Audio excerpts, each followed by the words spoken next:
پاکستان کا پانی روکنے کی کوئی بھی جرت نہیں کر سکتا. ہم آبی جارحیت کے خلاف برسوں اور دہائیوں تک لڑیں گے. D G I S P R lieutenant general Ahmed Sharif Chaudhry کا دو ٹوک پیغام. کوئی پاگل ہی سمجھ سکتا ہے کہ وہ 24 کروڑ سے زیادہ انسانوں کے پانی کو روک سکتا ہے. امید کرتا ہوں کہ وہ وقت آئے نہ آئے. اگر ایسا ہوا تو دنیا دیکھے گی کہ ان اقدامات کے نتائج کیا ہوں گے. مزید کہا، بھارتی جارحیت پر فوری طور پر مؤثر جواب دیا. 6 طیارے مار گرائے. تصدیق کرتا ہوں بھارت کا تباہ ہونے والا چھٹا طیارہ معراج 2000 تھا.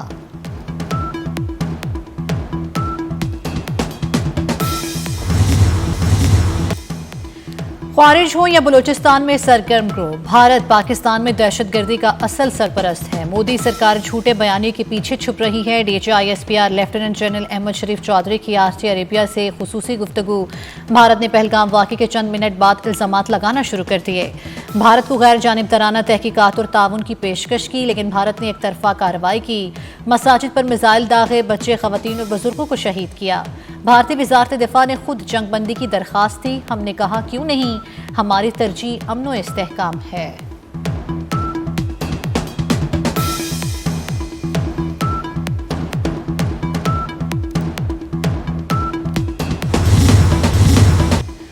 ہم تو جیتے ہی شہادت کے لیے ہیں. بھارت کو بھی پتہ چل گیا ہوگا کہ اصل جوانوں سے مقابلہ کیسے ہوتا ہے. یقیناً بھارت ہمیں دوبارہ نہیں آزمائے گا.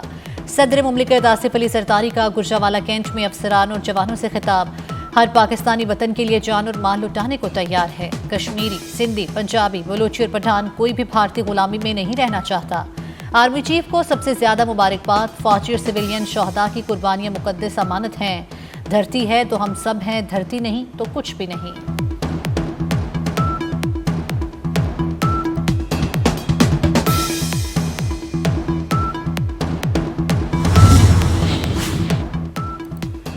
مارکہ حق پاکستان نے تاریخی فتح پر بھارتی جارحیت اور جھوٹ کو بے نقاب کر کے ڈوزیر جاری کر دیا. ڈوزیر کے مطابق بھارتی جارحیت میں معصوم پاکستانی بچے، عورتیں اور شہری شہید ہوئے. پاکستان نے اپنے دفاع اور بھارتی جارحیت کے جواب میں آپریشن بنیان المرصوص شروع کیا. جواب میں صرف ان بھارتی ٹارگٹس کو نشانہ بنایا جہاں سے نہتے اور معصوم پاکستانیوں پر حملے کیے گئے. ڈوزیر میں بھارتی نقصانات کی تفصیل ناقابل تردید شواہد کے ساتھ پیش.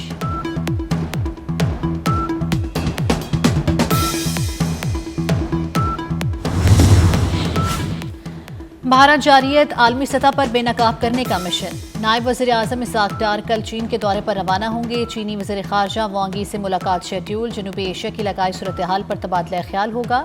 پاک چین دو طرفہ تعلقات کا بھی جائزہ لیا جائے گا. دورہ پاک چین تصویراتی شراکت داری کو مزید مضبوط بنائے گا. بلاول بھٹو سفارتی محاذ پر پاکستان کا مقدمہ لڑنے کو تیار. امریکہ، برطانیہ اور یورپی ممالک کا دورہ کریں گے.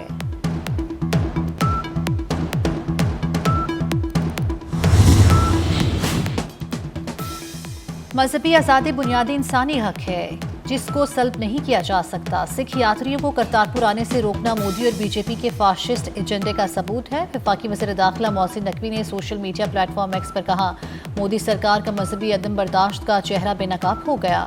کرتارپور راہداری بین المذاہب رواداری اور برداشت کی روشن مثال ہے. پاکستان کا سکھ بھائیوں اور بہنوں سے اظہار یکجہتی کا عظیم اقدام ہے. وزیر اعظم شہباز شریف کل کراچی جائیں گے. آپریشن بنیان المرصوص کے دوران بھارتی بحریہ کے جارحانہ عزائم ناکام بنانے پر پاک بحریہ کو خراج تحسین پیش کریں گے. وزیر اعظم نیول چیف بحریہ کے افسروں اور جوانوں سے ملیں گے. گورنر اور وزیر اعلیٰ سندھ سے بھی ملاقات کریں گے.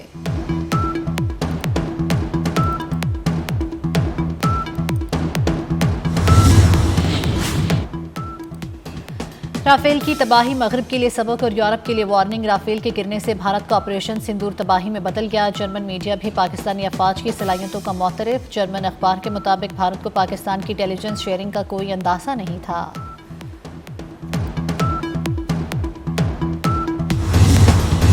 پاک بھارت جنگ کے دوران بھارتی میڈیا نے جھوٹا پروپیگنڈا پھیلایا. پاکستان کے خلاف گودی میڈیا کی جھوٹی مہم پر بین الاقوامی ہزیمت کا سلسلہ جاری. امریکی اخبار نیو یارک ٹائمز کا کہنا ہے بھارتی میڈیا کی معلومات کا کوئی بھی حصہ درست نہیں تھا.